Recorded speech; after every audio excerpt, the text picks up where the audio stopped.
You're tired from always racing against the clock and pushing through one deadline after the other, wondering how long can you keep this up before burnout takes over? You're in the right place, and you're certainly not alone. I get it. Drive, ambition, they have this way of convincing us to push a little bit harder and a little bit longer. And if we do, we'll get through this high demand period. And then things will finally calm down. We'll have a breather and we can get back to exercising or real life or not working at night or whatever it is we have pushed through and put off.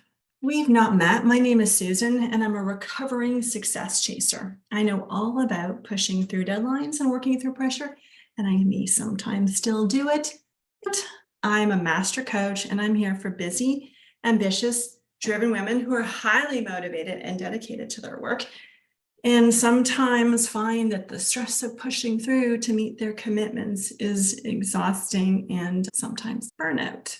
I'm here today to talk to you about this topic, this whole idea of how to sustain high performance without burnout.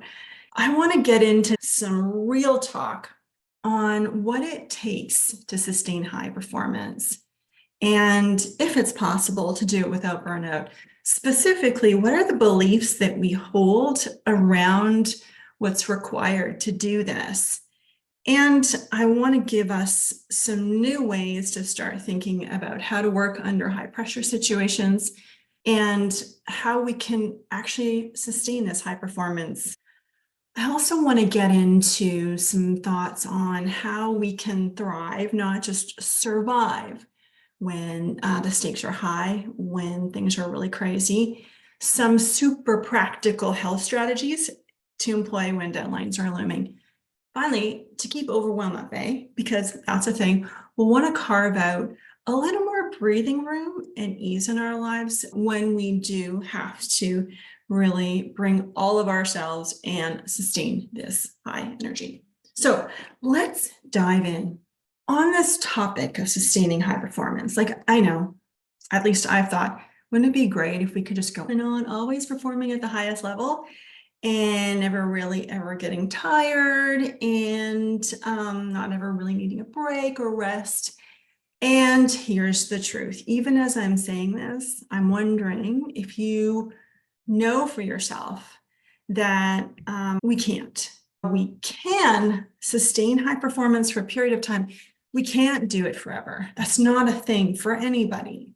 But even though we know it, we do it anyway, and we keep pushing through as if this current challenge is going to finish. And then there's going to be some lovely lull of peace and quiet and tranquility. So to even begin to talk about sustaining high performance without burning out, we need to name a little belief that kind of hangs out under the surface of everything, which goes something like, when this madness, this craziness, insane, busy period is over, when I get my report done, when the project is due, then I will go on vacation or work out again. And even though we know working out, eating well is great, this belief keeps us pushing through and putting off these practices that we need to do. So it's really important that we name this belief and start to pay attention to when it shows up. If you can start to see that one for yourself, that awareness alone is gold. But in addition to this awareness, I also wanted to offer you an alternative approach to thinking about working and sustaining high performance without burning out. And that could allow you to do that. So instead of living with this idea that we always need to go on and never really taking that break that we know we need to, is what if we could shift towards this idea of seasons? So what that would look like is in those periods of time when we have to sustain really high performance, let's say that's summer. We know what happens inside summer, right? Everything's going gangbusters, and outside everything is growing nonstop and needs to be watered all the time, and the days are long, and it's a really intense season. So then your role becomes about, how do I work and live and be inside this summer? Here's the other thing about seasons is they sort of have a beginning and an end, meaning If this is summer, we know that fall comes later, then winter, and then spring. So they have these like lines, and then things shift. And in that way, instead of going on, summer has potentially an end. And you can start to think about, when would that be? If it doesn't feel like maybe this season, this summer that you're in, will ever end, fair, I get that. We feel like we're always going, we always have to be on. Try looking back over the past year and see if there are any points within the year where things did shift. That could mean that clients are differently available. Maybe it's not as much of a demand time, or people inside the organization are all going on vacation, or at least try to see if there's any faint markers where things did shift a little bit. Even better, why not start to think about how you can create a more seasonal approach where you are? So don't just look for it outside yourself, but say, how can I start to create a work environment where there are seasons, so I can have periods of going all in and then periods of just a little bit slower, and start to create some rhythm inside of your work life. That can be the beginnings of thinking about how you can, for a period of time, sustain that high performance, and then you go from there. But we don't want to do this all the time. Otherwise, we know what's going to happen. We will burn out. So here is something else we need to think about when we want to sustain high performance without burnout. Let's say you are inside of a summer season and you really want to bring more of yourself, all of yourself, be available to work longer hours. Maybe you don't want to, but you know that's what's required right now. Then what? This is where you have to know yourself. What I mean by that is that self-awareness is everything. Meaning, can you check in and say, all right, what do I need to be in the season of summer so that I can thrive, so that I can really engage it wholeheartedly? And you can do that and name what are your essential practices. What are those things you need to do for yourself so that you can be all in? That means you can't do everything, but what are those things that you need to do for you? So I have what I call my essential 3. I had to rely on in order to get through intense times. These are things that if I did nothing else, I'd be okay. And certainly it's better to do something than nothing. So my 3 practices, and I'm sharing them not because they're the 3 practices, rather I know this to be true for me. And I would invite you to be curious about, what do you need? What are your essential practices that you need to employ in busy times? One of mine was sleep. It's so essential that I knew that if I had a crap sleep the night before, I had to adjust my expectations of myself. I knew that I wouldn't be as on. So I really prioritized sleep. And I say this from a place of, I really learned that sleep was essential for me. I haven't always known that, but I learned what a difference it makes for me when I get sleep. So I would do that.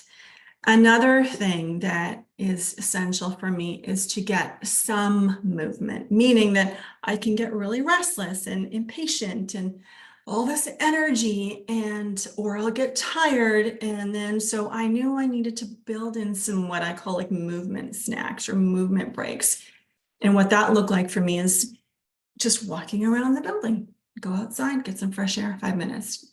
Or I would go to the washroom on the highest floor of the building. Any kind of movement that I could get was really helpful for me, just to get the blood flowing, to breathe, to disconnect, get out of my head, get some perspective on things. Protein, also really important for me.